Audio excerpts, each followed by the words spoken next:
the sorrow.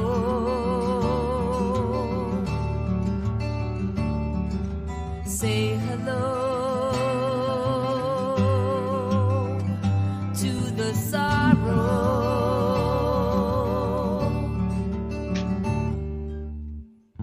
And with a sigh and these tears that I cry, oh my friend, oh my friend, oh my friend.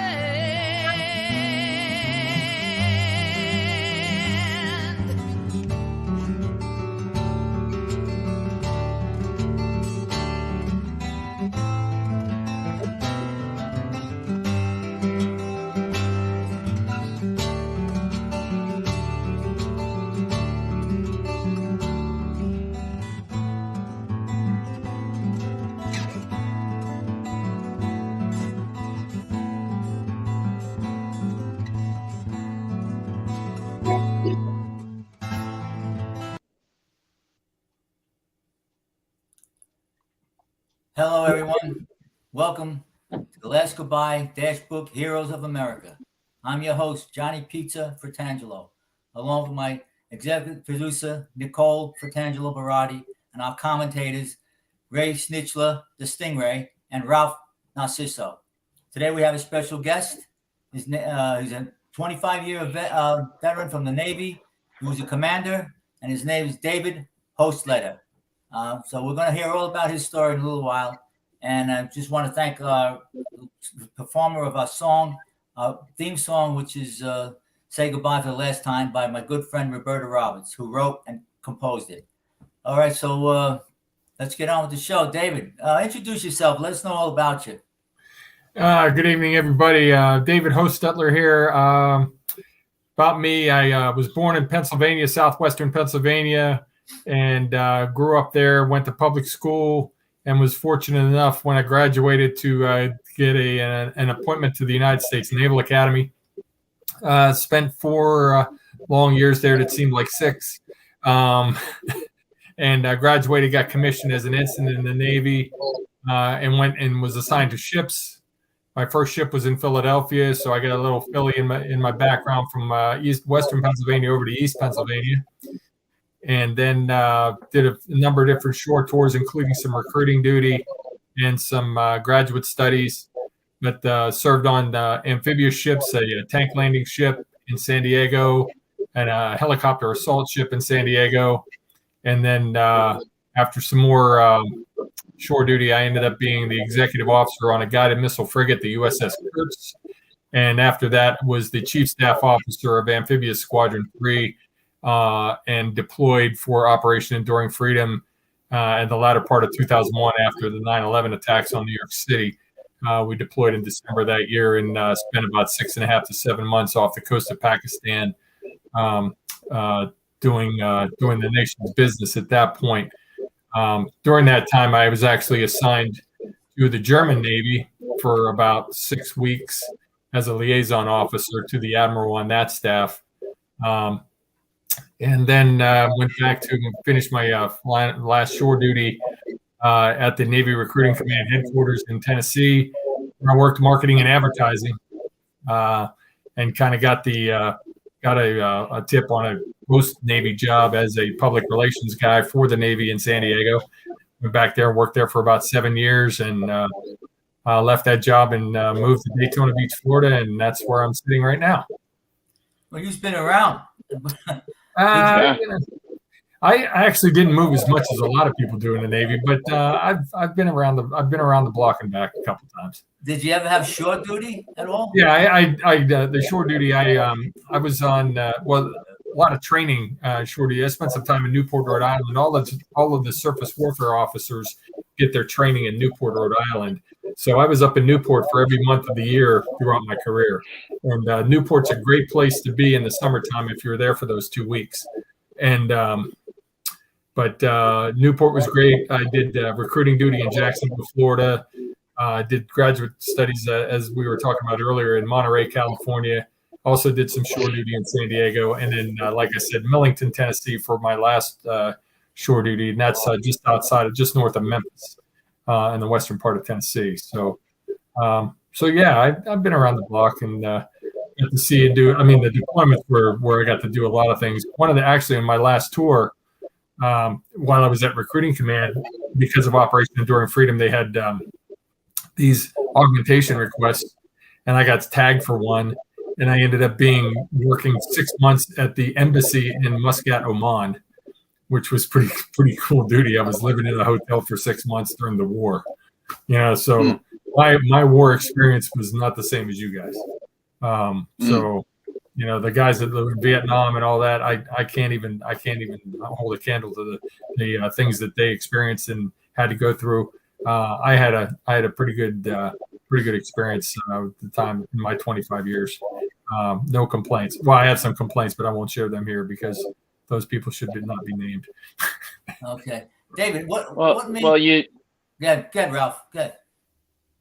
Well, David. I mean, you did serve. Protecting our country. During Enduring Freedom. And what was that like to you as far as your mindset when your orders came in and that's where you're going? This is going to be a major war. This is something that had a terrorist attack in our country that killed thousands of people. What was your mindset? How did you feel about it? Were you thinking that this is like life-threatening duty, I mean, how were you feeling at that time? Yeah, it was it was interesting for me because I came in the Reagan era, so we were all about the big Navy to prevent anything from happening. Strength. If you're strong enough, they're not going to fight you, and we proved that with the Soviets. They ended up fumbling and crumbling in themselves. Now, what we were talking about was going to look for terrorists, and our first mission was that. Now, I had Marines with me, so the Marines did all the heavy lifting. They were fighting in Afghanistan. Well, Afghanistan doesn't have much of a navy, and neither do the terrorists. So, as far as the threats on me, now, granted, I'll take Nicole. Nicole got attacked, and that was in port. I wasn't sure what we were getting into, but I knew that it was something I'd never gotten into before. Going after drug runners and things like that in my career, especially on the frigates, 2 frigates that I served. So hunting terrorists like hunting criminals, and you had to think like a criminal to be able to find a criminal. So if you think, they were looking for terrorists. I talked to the Marines. I was like, why are you looking for them over here? They're not going to be over there because they know you think you're going to be over there. You got to think like they do. You got to think devious. And one of the Marines who was in charge of the human exploitation team, his name is Joe Sinecrope, real deep voice. He had a double baritone voice. He'd say, "Chief Staff Officer, we need you on the head." And I'm like, no, you don't need me anywhere. So I didn't know what we were getting into, but I knew that it wasn't going to be good. We were launching, to kind of put things into perspective, we were launching AVAB Harriers to bomb places in Afghanistan off the coast of Pakistan. From a distance level, it would be like launching an AVAB Harrier in San Diego and bombing Denver. That's the distance that we were talking about. These Harriers, they had to in-flight refuel 3 times just to get to their location, and then had to in-flight refuel 3 times on the way back. Wow. So we were there supporting them, and that, as an amphibious guy, and I'd been on 2 previous amphibious ships, and I knew who buttered my bread, and that was the United States Marine Corps. And every time I see a Marine or somebody who tells me they were a Marine, I say one thing and one thing always: I'm glad you're on our team. Because the United States Marine Corps, I am glad they're on our team, because I will tell you, I actually was, from me to my computer screen, away from General Mad Dog Mattis when he was the Brigadier General in charge of that operation. And I almost resigned my commission and enlisted in the Marine Corps to go serve for that guy, because that guy was just a hell of a leader. The Marines, I have the utmost respect for them, and it was my pleasure and my honor to get them where they needed to go and support them as much as they needed to get the job done. And fortunately, on that deployment, we didn't lose a Marine during the whole time. All those flying hours and everything, nobody, as far as I can remember, I don't remember losing anybody during that time frame, which is incredible with all the operations we were doing. Now, now halfway through that, I got sent over to the Germans. Actually brought 5 patrol boats and a frigate down to Djibouti to patrol the Straits of Bab el-Mandeb, which are at the southern end of the Red Sea, looking for terrorists on boats and everything. And they had an admiral in charge of them, who was actually outranked my boss, who was in charge of the forces up off the coast of Afghanistan. So he sent me down there to be the go-between between the Germans, because from a historical standpoint, that was the first time the Germans had deployed outside of the Mediterranean and the North Sea since World War II because of the Marshall Plan. The Marshall Plan said you're not allowed to have an offensive navy. They didn't want the Germans to ever have an offensive navy. So they only had coastal patrol ships. So they had frigates, which are designated as coastal patrol ships. But this frigate that they have is a frigate, the FGS Bayern, Bayern, and I went on there, and the executive officer, I was chatting with him, and I said, "Hey, XO," I said, "I've been on frigates. This ain't no frigate. It was about 8,000 tons." I said, "This is a destroyer." He goes, "But Dave, we're not allowed to have destroyers." I said, "What do you mean?" He says, "Well, the Marshall Plan and everything, we're not allowed to have destroyers. We're only allowed to have coastal defense ships. Frigates are coastal defense ships by definition." So I said, "So wait a minute. What you're telling me is, if you had an aircraft carrier size ship, you'd call it a frigate." He goes, "Yeah, pretty much." So it doesn't matter what the ship is; it's all what you call it. But great people, great professionals, loved serving with them. Their patrol boats were just kick ass, 45 knots. And I was just I was having a great time. And I was able to drink on those ships because the U.S. Navy ships weren't allowed to drink. So wow. My boss didn't like it. Interesting. Yeah. But anyway, so that was my war experience. So, I mean, far from, so people say, "Thank you for your service." I'm like, yeah, I got it. I know you're supposed to say that. But it does need to be done. It needs to be done. And everybody has their role.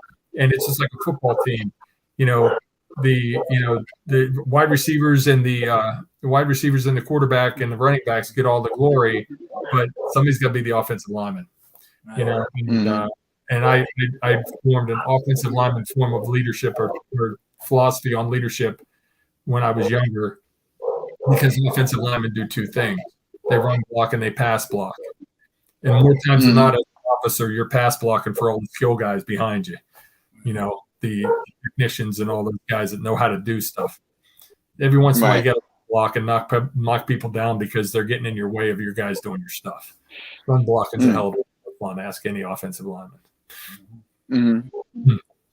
I would like to make a comment. I think that you're very modest, Dave. I think that, what a lot of people don't realize is a serviceman or a servicewoman doesn't think about what the repercussions are going to be.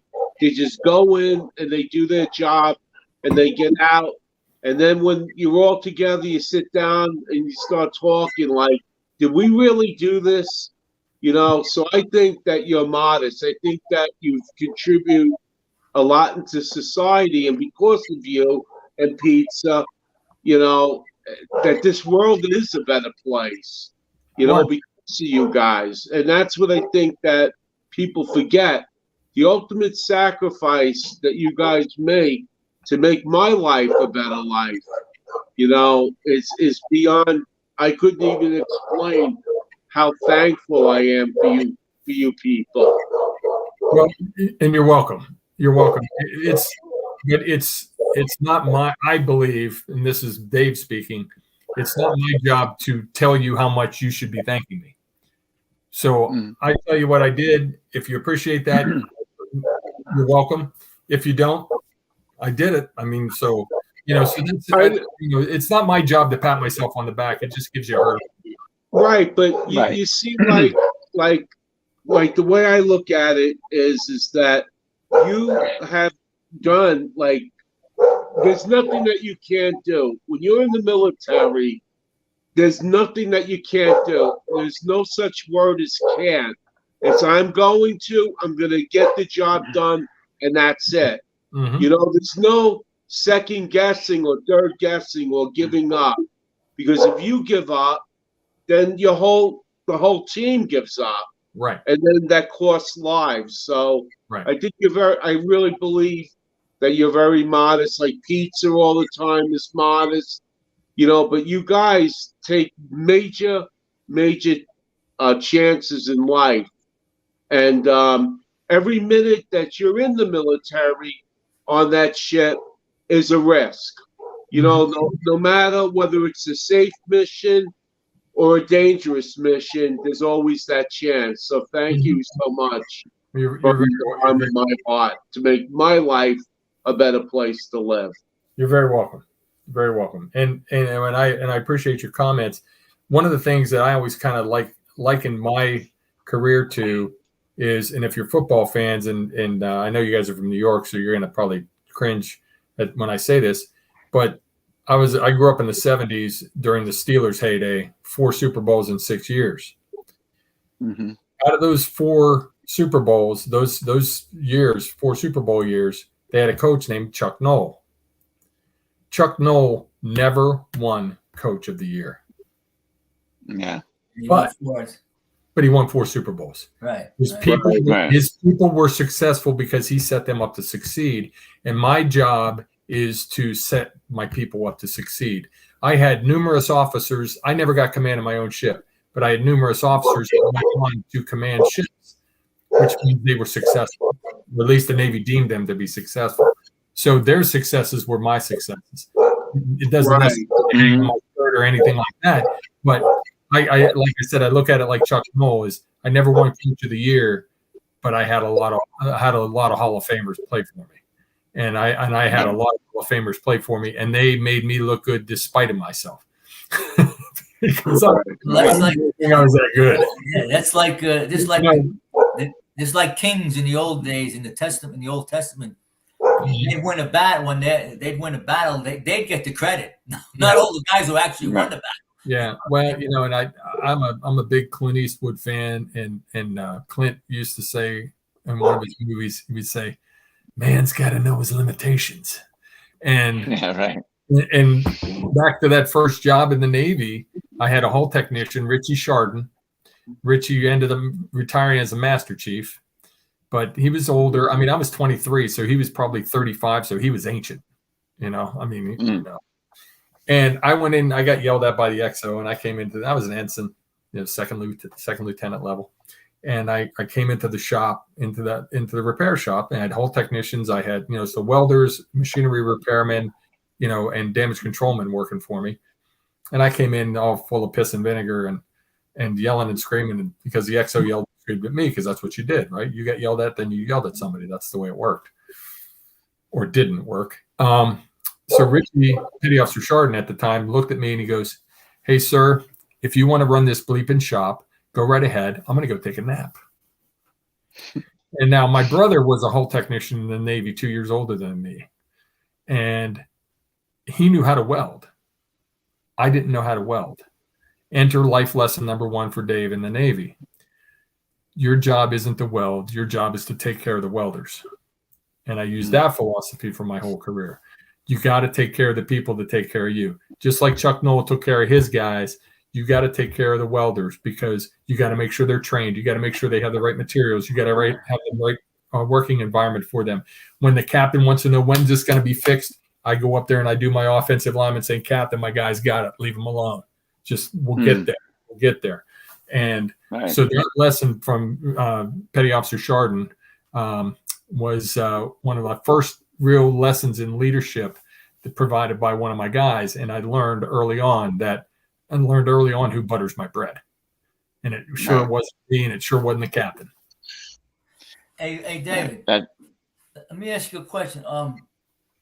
You evidently you must have enlisted when you were about 23 years old, something like that. I know I left high school at 18, and a month later I entered the Naval Academy. So I was 18 when I entered the Naval Academy. Okay. I got commissioned when I was 22. Okay. So now, what made you go to the Navy? Want to be in the Navy rather than the Air Force or Marines or Army? Initially, did your father in the Navy or something? No. My brother was in the Navy, and he was a wardroom mess cook. And he said, if you're going to join the Navy, you got to be an officer because they live better. And my brother could beat me up, so I had to listen to him. No. You guys can understand that. But the Army, they walked everywhere. I say right to the rudder and I go that way. So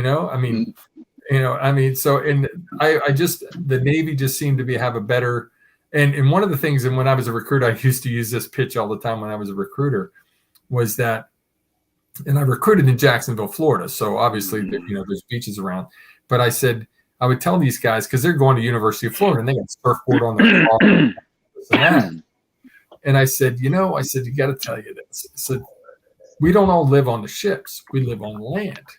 We got to find places where the land meets the water, because the ships need water. Well, the place where the land meets the water is called a beach. And their lives light up. Because, all these different places you can go. Now, granted, I worked in a lot of places that didn't have beaches, but I was in San Diego for the better part of my career. Not bad duty if you can get it. Yeah. So, but yeah, so where I was going with that, but Hey, David. So I worked with John, in General Motors. We were pipe fitters, but my brother was always in HVAC. So when we got done with General Motors, I started working with him HVAC, and we worked with a crew that worked in West Point. So I've been in West Point for a lot of times to do work on their mechanical systems there. That the academy struck me as such a structured environment for these cadets. I mean, unbelievable, to the point where we had a supervisor that watched us while we were working there, and he told us, he said, when the bell rings, just stand still and don't move. Don't do anything. We had a fork truck and everything. Don't move the fork truck. Just stand still, because you're going to get either stampeded or something's going to happen to you. And sure enough, when that bell rang, the cadets came out like a bunch of bowling pins, like just like trying to get to their next class so that they wouldn't be reprimanded by their commanding officer or the teacher or whoever.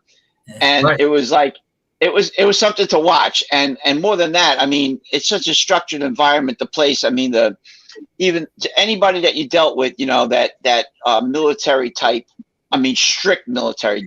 So my question is to you, or more than a question, give us a kind of story or idea of your experience in the Naval Academy. Wow, that's a podcast in itself too. Well, you go there as a freshman, in the structure. You're taking. We had about 1,200 people, about, I think, about 100 or little less than 100 women in our class, which was still pretty early on in the integration of women into the service academies. They first started going in 1976. But I'll use the term guys just or people but my freshman year, academically, I didn't study in high school. It was like easy. I told the teacher what the answers were before he asked the questions, because it was that simple for me. I never learned how to study. One biggest failure I had coming out of high school was I didn't know how to study, because when I got the Navy, I needed to know how to study.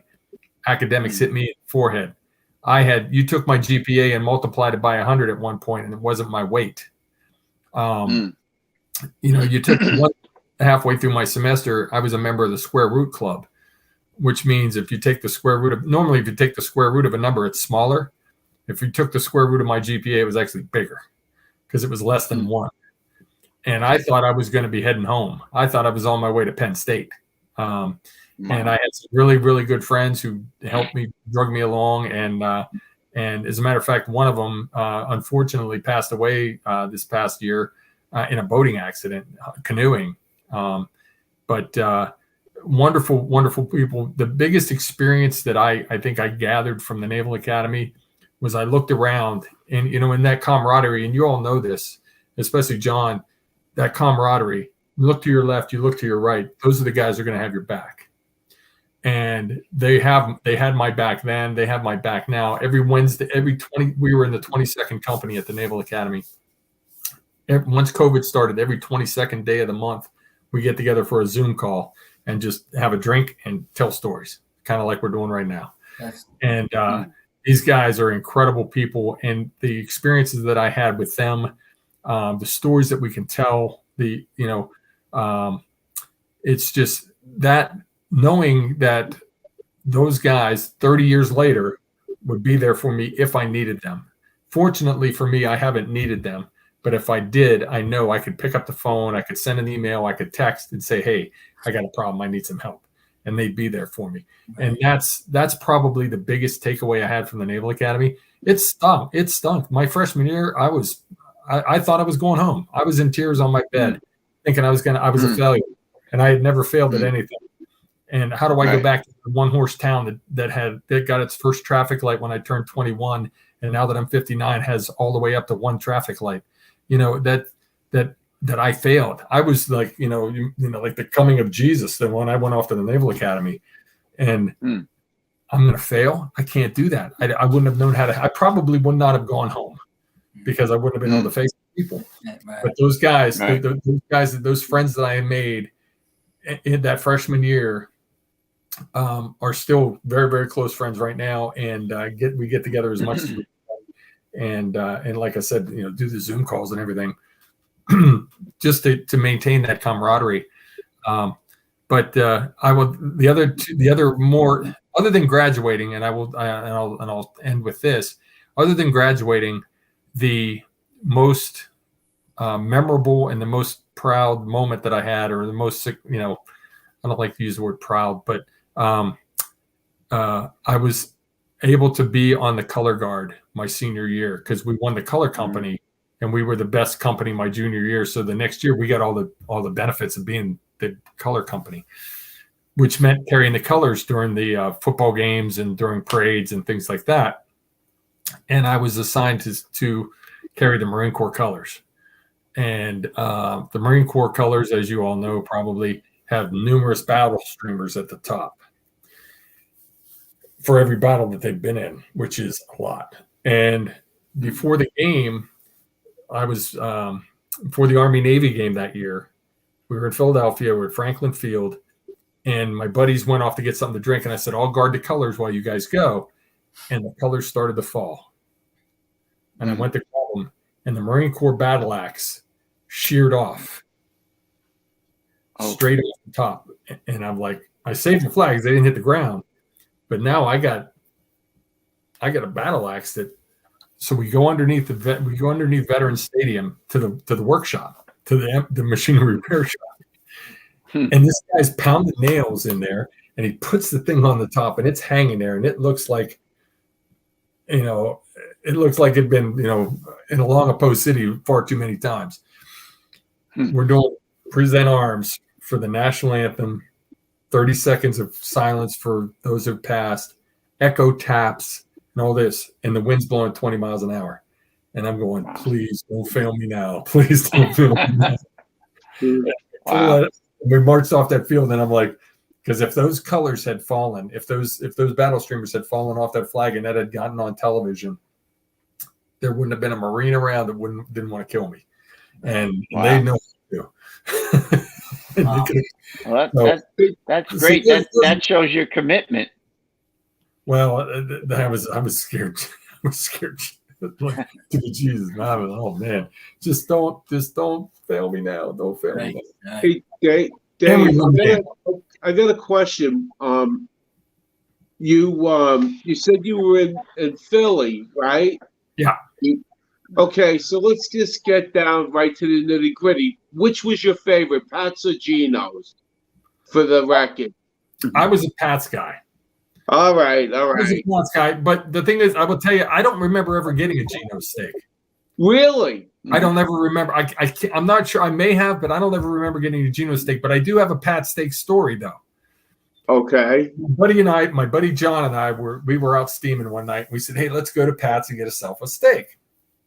So we go to Pat's, and it's like 10:30, 11 o'clock, maybe midnight at Pat's Steaks. And we're there, and this big white limo comes up. Now, granted, at Pat's, and I'm not sure about Gino's because, like I said, I don't have a lot of experience with it. But, for Pat's, it's pepper, mushroom, cheese with here, $5. And you got to do it like pepper, mushroom, cheese with. And if not, they're like, come on. So we get our order, and this big white limo drives up. Like, what's going on, man? South Philly, a white limo? What's going on? And this African-American guy gets out of the car with an entourage. It's Cleavon Little. Wow.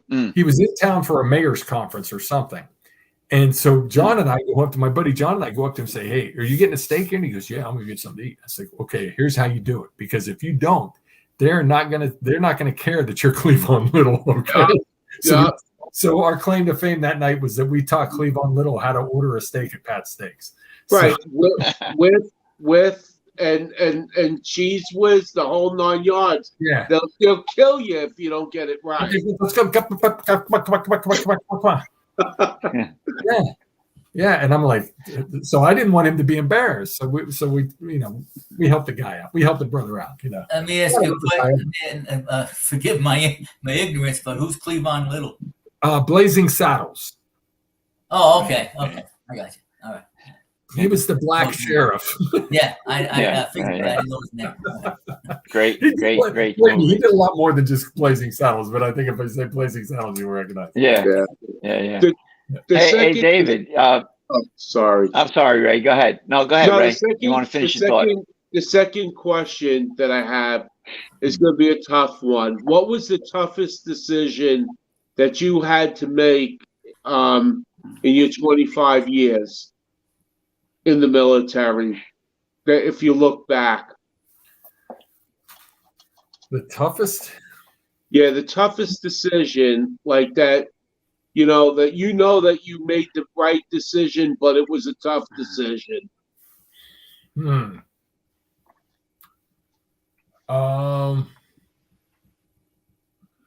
I have to think, and I'm trying to think of the situation, but I had situations where I can tell you the one that, well, I had a lot of situations as a junior officer. You recommend, and you recommend, and you recommend, and then your boss tells you to shut up, and then you recommend some more. Because I used to teach my junior officers, your job is to recommend. You're supposed to know more about your specific job than the guys that's in charge of you, because they're getting a broader and broader view. You know the details. So recommend until they tell you to shut up, and then say aye, aye, sir, and recommend some more. I had a one of the, and I don't know if this was the toughest decision, just one of the more frustrating ones.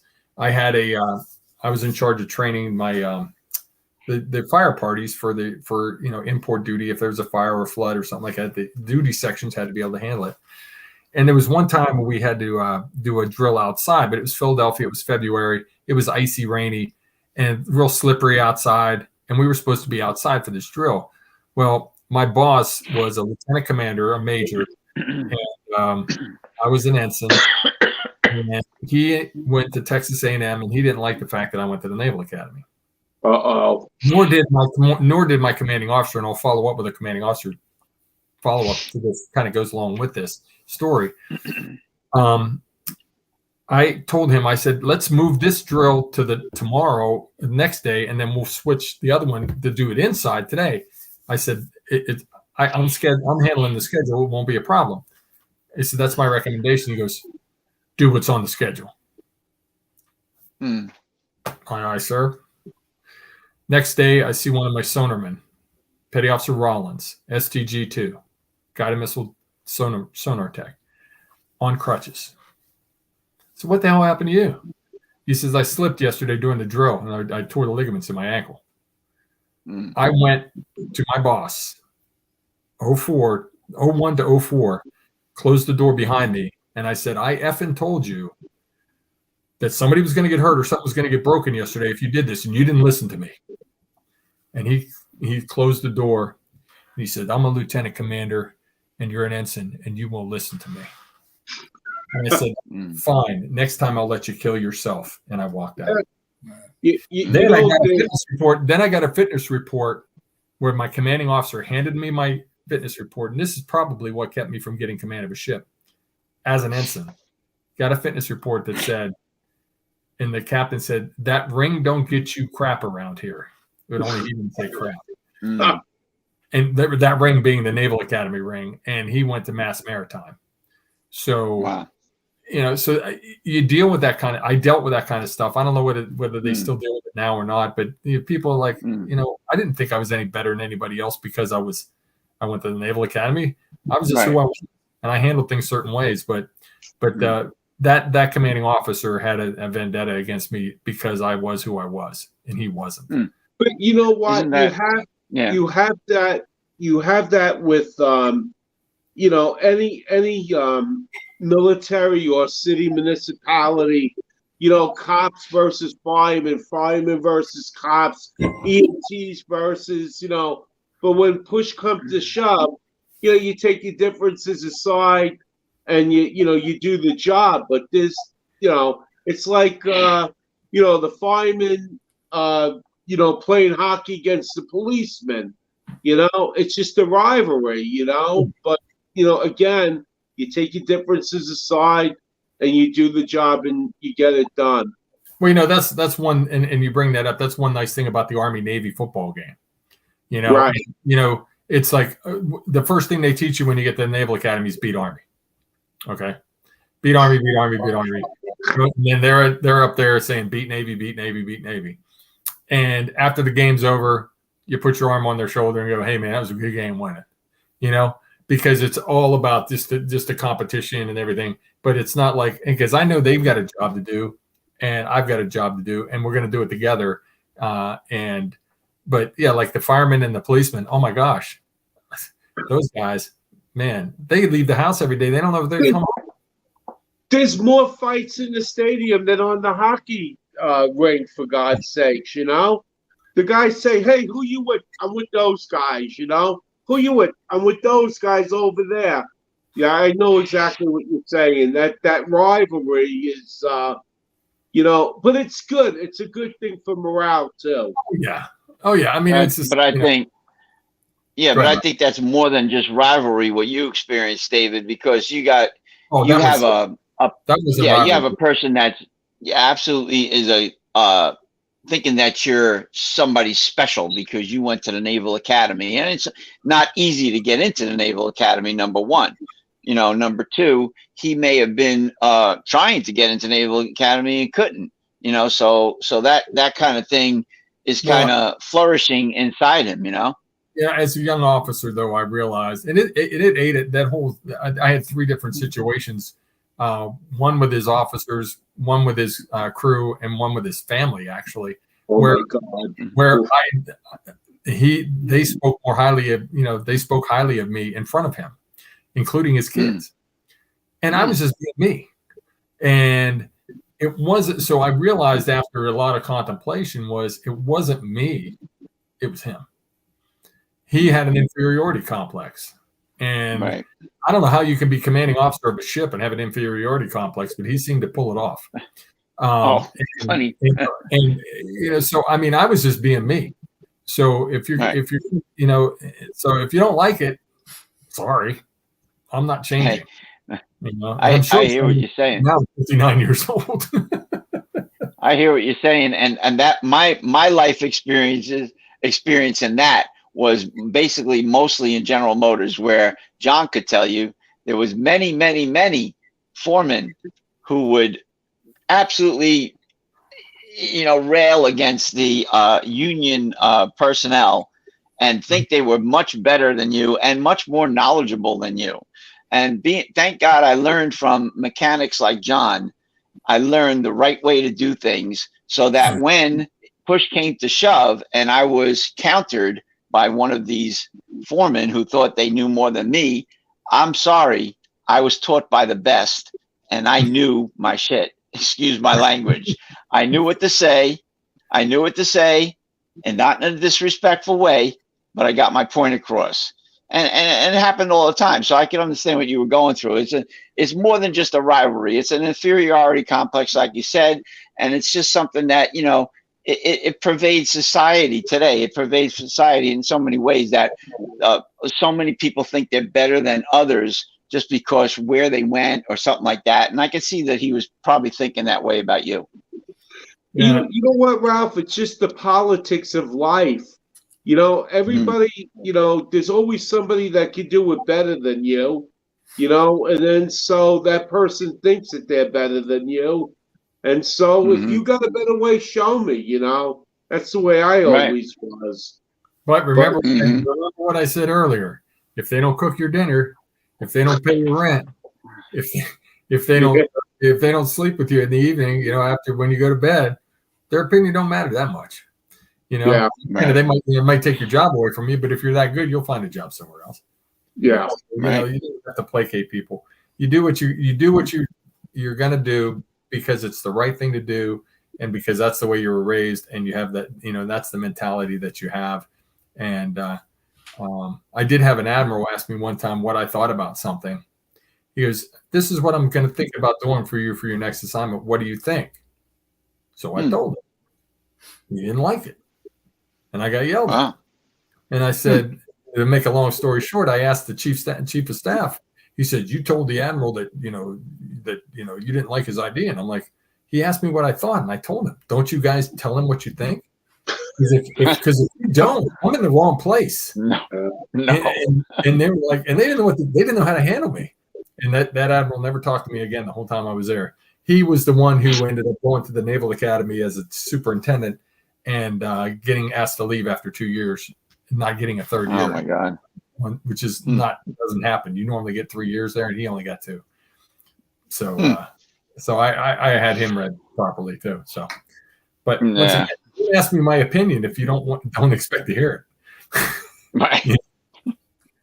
Yeah, if you got a higher ranking officer that has it in for you, your life they make your life miserable. Well, that guy, this was my check-in interview with him. He didn't even know who I was. What? This was my check-in interview with him. He was trying to decide where he wanted to assign me, and I told him it wasn't a good idea because I didn't have the experience he thought I did.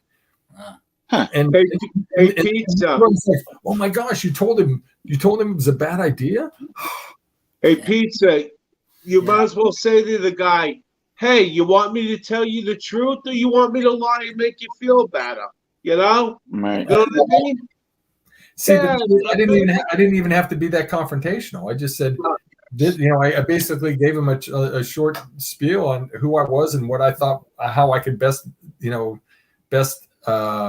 improve the organization.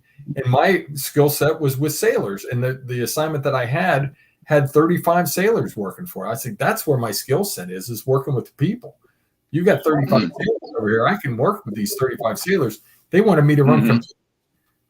Yeah, I was at a computer command, but I mean, John knows I barely got my Zoom, my video. So Dave, the bottom line is the captain's word is law, and that's it. That's it. Right. Yeah. You know? And on that, and on that point, David, go ahead, Ray. No, I mean, look, you got to figure to get up to where you guys were, you got to know something. You can't be of that level and not know something. So, I guess, the higher rank, but sometimes, like you said earlier, you tell the guy, you give him ideas, now shut up. And then you shut up, and then you give him more ideas.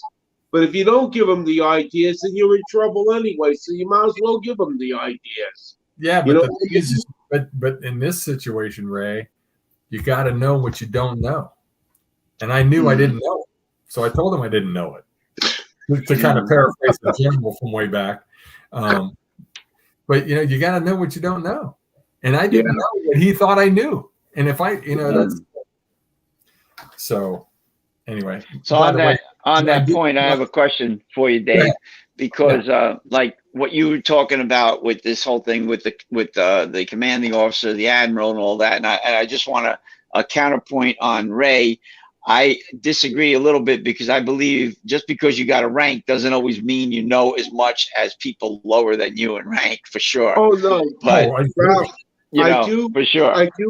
I do agree with you to a certain extent, but I do believe that somebody like that's got a lot of years, of knowledge. But you're right. Sometimes the ones who are supposed to make the right decisions make the wrong decisions. I totally agree with you. Totally agree. Yeah. But what I'm saying is, in a situation like that, the captain's word is law.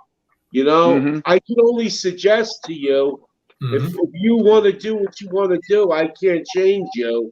So just, and just keep on. Because if he didn't give ideas, then he's wrong. And then if he gives the right ideas, he's still wrong. So you might as well give your ideas. That's just what my point was. Yeah, there's one way to really get under a captain's skin on the bridge of a ship is when you make a recommendation and he doesn't take it. You say to the bosun mate who's keeping the deck log it, write it down that I told him to do this, and that'll piss him off, because then it's a legal record that I said you should do this. Then if it goes awry later on, I'm exonerated because I said, hey, I told him to go right and he went left. But let's hope that doesn't happen with the guy who's steering the ship. Well, it has far too often. So as a matter of fact, let me get this off the coast of Pakistan, or on the way to going to Pakistan. We had one of our ships was doing a boat transfer, personnel transfer with a submarine, and the captain thought he knew what he was doing, and nobody told him. Nobody was telling the emperor he wasn't wearing any clothes. And in broad daylight, with both captains of both ships talking to one another on the radio, they were on parallel course, and they hit. They collided? They collided. Really? Wow. In broad daylight with everybody watching. And I went over and I was the initial guy on scene to do the investigation. And I drew 3 lines on a maneuvering board, which is kind of a circular piece of graph paper. I drew 3 lines on a maneuvering board paper and showed the 3 captains that came on to do the investigation, the formal investigation, what happened. And nobody would tell the captain nobody would tell the emperor he wasn't wearing any clothes. And if you're in command or in charge of something and you aren't listening to the smart people that are giving you recommendations, you're going to end up getting fired, because something's going to happen. Hopefully nobody gets hurt. In that situation, there was a young officer on the boat deck who cleared the boat 10 seconds before the submarine sail hit the boat, and would have knocked about 5 or 6 people in the water and probably gotten chewed up by the screws of the submarine. Oh my God. Yeah. So it doesn't seem like a lot, but there can be some major consequences in matters of seconds. And and nothing, and he wasn't reprimanded in any way. Oh, he was relieved. Yeah, he was relieved. Oh, he was relieved of his duty. He thought I was there to relieve him, but they wouldn't give me command. They had another guy come and take his command. But yeah, he got relieved. Yeah. Wow. Yeah, you hit a ship in broad daylight when you're talking to the other guy. Yeah, that's bad. Well, how much damage was done? Not a lot. Yeah. A lot to both ships. But yeah. Hey, Dave, that's crazy. Dave, can you be court-martialed for that?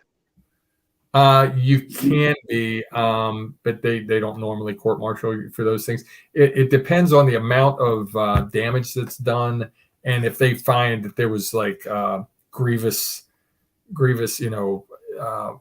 what's the word I'm looking for? Like a criminal thing, criminal activity or something. Something that was just so egregious that you were drinking or something like that. Right. Normally they don't court-martial you. They do what in the Army they would call an Article 32 hearing, and they basically just remove them and they put somebody else in there, and then they send them off to desk duty. And this guy had so much time, and I think they just forced him to retire. I was just gonna say, would you lose your pension for something like that, or? No, you wouldn't lose your pension for something like that. Okay. They don't take your pension away from you because you're an idiot.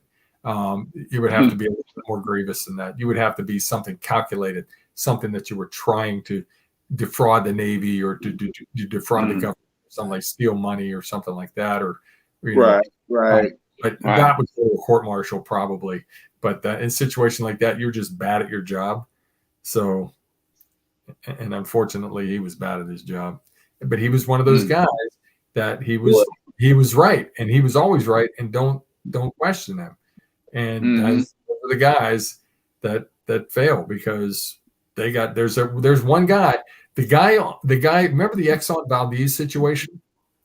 With the oil, right? With the oil, right? There was a helmsman on that bridge of those ships. There's basically three people at the most: the helmsman, the chief mate, and maybe the master, the captain. The helmsman knew they weren't in the channel, that they were out of the channel and they were running into danger. But if he said anything, he would be fired, and he would lose his job. So he kept his mouth shut. Caused one of the most largest environmental disasters that we've seen in the past 100 years, because that guy wasn't empowered to say, "Hey, Captain, I don't think this is good." And that's bad. So you have to have an environment. This is once again my viewpoint. You have to have an environment where you're willing to listen to what people have to say. You may not do everything that they say, but you have to be willing to listen to it, and you have to encourage them to tell you, "Hey, sir, I don't think this is good, and this is why." "Oh, I didn't look at it that way. Thank you." Or I understand what you're saying, but we still need to do it this way. Because that's a poor quality of a leader. Poor quality, and it's a shame. That's what I was trying to get to before with you, with the militaryism that you get, like when I was in West Point, to see that these cadets, just like if they told them to march into a wall, that's what they were doing. They were marching into a wall, and they wouldn't stop until someone told them to stop. Right. One of the things that we had to do, getting back to the academy, one of the things that we had to do as freshmen, we had to walk down the middle of the corridor, the passageway, and when you got to a corner, you had to do a facing movement. You had to, we called it square in the corner, which seems silly. Mm-hmm. What the hell am I doing this? This is stupid.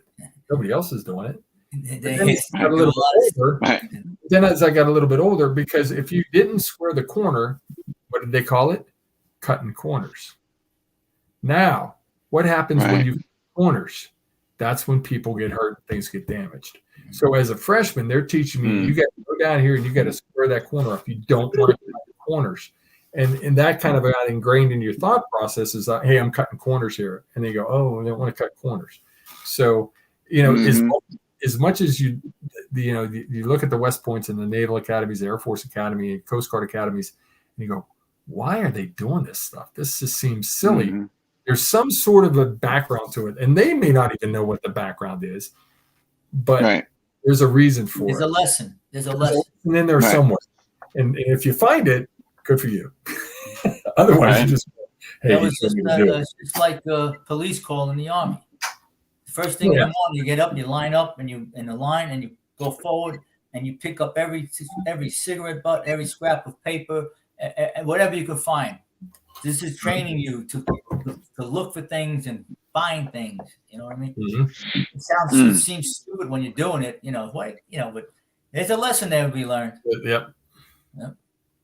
But I just think that a good leader, though, he tries to instill in his men that they're part of a team, and that he values their opinion, because you can't like you can't run a company. You can't run a company like General Motors or something like that without the help of the underlings below you. You know, just because you're the CEO, that doesn't mean you know how to build an engine or what type of engine you should put in a car. You know, so you need that knowledge that comes from the people below you. Right. That spurs a story in my mind. When I was the executive officer on the Kurtz, one of the jobs we had to do was every day as the XO was the messing and berthing inspection. So you went through all of the berthing compartments and made sure they were clean and up to a living standard. And then also the cooking areas and the mess decks and the galley where food was cooked. And I went in and I was a young seaman, and they have to go do KP, you know, they have to do mess cook duty. And this guy didn't like it. Nobody likes it. You got to wash dishes. You got to do this. You got to do that. They're like, oh, I didn't do this when I was a kid. I'm not going to do it, you know. So I had to explain to this kid, this young man, that if he didn't wash that dish properly, then botulism could form on that dish. And then somebody could eat off that dish and get sick. And if that's the only guy we had that knows how to shoot missiles, we become mission deficient because we can't shoot our missiles because you didn't wash your plate. Right. And I told him, I said, if we didn't think it was important, you would be doing something else, because we don't have enough people to have you doing stuff just for the sake of doing it. So if we're having you do it, that means it's important. You may not understand why it's important, but if we have you doing it, it's important.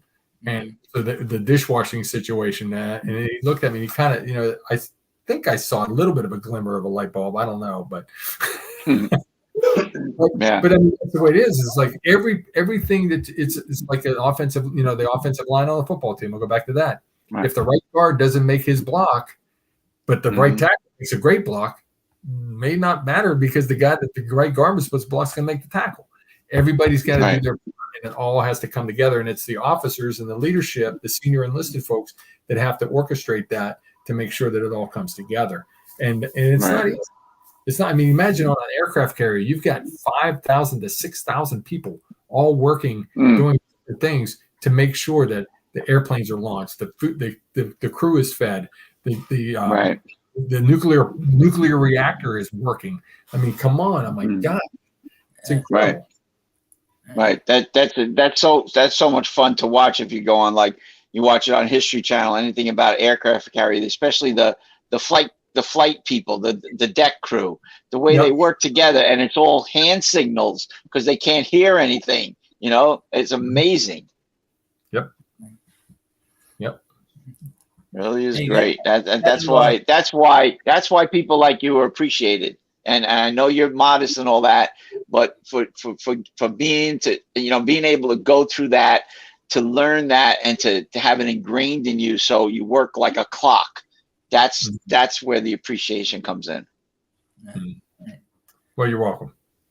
I gotta change the subject a minute, okay? Sure. No. Tell the guys what our grandmothers had in common. Oh, okay.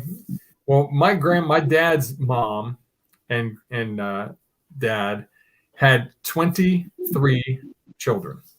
Okay. And they beat John's grandparents because they only had 21. Right. So yeah. All single births. Wow. Both of his family. That's an accomplishment. Yeah. And it was funny because for the longest time, my grandmother passed away when I was 4 or 5 years old. But she used to say, Roy hang his pants on the bedpost and I'd get pregnant. So for the longest time, I thought pants on the bedpost, that's how you got a woman pregnant. I didn't know. That's great. Wow. Another thing I shared with John was the more impressive part about it was for my grandparents was that my oldest uncle was born before World War I, and my youngest aunt was born at the end of World War II. So they went through 2 world wars and the Depression with 23 kids. Now I didn't share this with John, but there were no more than 15 at home at any one time. Because of course they got older, they went off and they started doing their thing. Right. But my grandpa would say, "Are you one of mine?" Because like if the friends of the neighbor back in the day, you know, the neighbor come in and go, "Are you one of mine or not?" You know. Wow. With my grandmother, there was 3 Mikes and 3 Steves because they died as babies, and they would rename the one that was Mike, and another one Steve, another one Mike. Yeah. It's like from Goodfellas. This is my nephew Paul, and this is my nephew. That's weird. Unbelievable. There's Great. an article. My grandmother would bake 7 loaves of bread a day. Wow. She would bake 7 loaves of bread a day. I can't even imagine what it's like to have that many. I haven't bought 7 loaves of bread in the last 2 months. I was just gonna say pizza. How many pizzas do you think it would take to feed that family pizza? Oh, I don't know the way they eat. They didn't eat pizza. Pizza was a luxury, I'm sure. You got to be talking at least an 18-inch pie. You know, I mean, come on, man. There's a lot of pizza there. Imagine going to Pat's Steaks. Oh, Right. forget about it. You know what? To get back to Pat's, I lived in Philadelphia, and so Bucks County, which is like, I don't know, 40 minutes from Philly, and so it was always that controversy: which one's better, Pat's or Geno's? I'll tell you the truth. I found a place. It was called Steve's House of Steaks, which was better than both of them, and you didn't have to go into Philly. But I kind of like Geno's. Pat's was good, but Geno's was a little bit better. But the King Prince of Steaks was the best. Yeah, you didn't have to travel. And I tell you, to go into Philly and even bring that subject up is just asking for a fight. Oh, they'll kill you. Yeah. They'll kill I you. bet. That's like, hey, where you hang out? Not only Pat's and Geno's, but there'll be like 4 or 5 other places. Oh no, you got to go over to Willie's. Yeah. I was like, oh, okay, never mind. That's like I live in Arizona, and so who's got the New York best pizza? So this guy comes down here. He's like some kind of pizza critic, and he goes to this place, that place, this place, right? So I meet him. So we start talking. So he says to me, "Where's the best pizza?" So I told him. So he gave a 7 out of 10 to the place that I sent him. But it's like, how do you figure? Everybody's got their own taste, I mean, but it's very hard to find a good pizza, somewhere, because pizza knows all about the pizza. You know what I mean? Yeah, it is hard to find a good pizza, especially nowadays. Years ago, pizza was so good, man. It was really good. Yeah. The last good piece of pizza I had was when me and my brother were working down on Tremont Avenue, and that goes back about at least 10 years ago. When the guy served us this, we ordered 2 slices each. When the guy served us the slices, I was like, "Oh my God, I'm not even going to be able to eat one." They were huge, for like $1.50.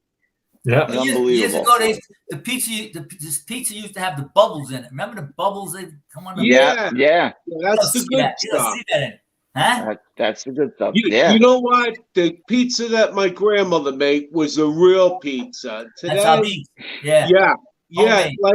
Like I don't know, whether the generation they skip on the good stuff. You got to put a lot of cheese on there, and you got to be generous with the gravy around it, and you got to take pride in making your pizza. You know what I mean? Ray, the only thing you didn't do there was you got to start with that with back in my day. Right. Well, you know what? Hey, John. What? No. I just wanted to ask John. I'm not. I don't want to interrupt you, Ray. Do we have any questions from the audience? Oh yeah. I didn't see any yet. I just said to thank us for the service, and when we were talking about the kids, somebody said, "Wow." I didn't see any questions. Okay. Yet. All right. Yeah, that's a good catch, Ralph. Just checking because I know we're a little bit over an hour. Just wondered. Oh, okay.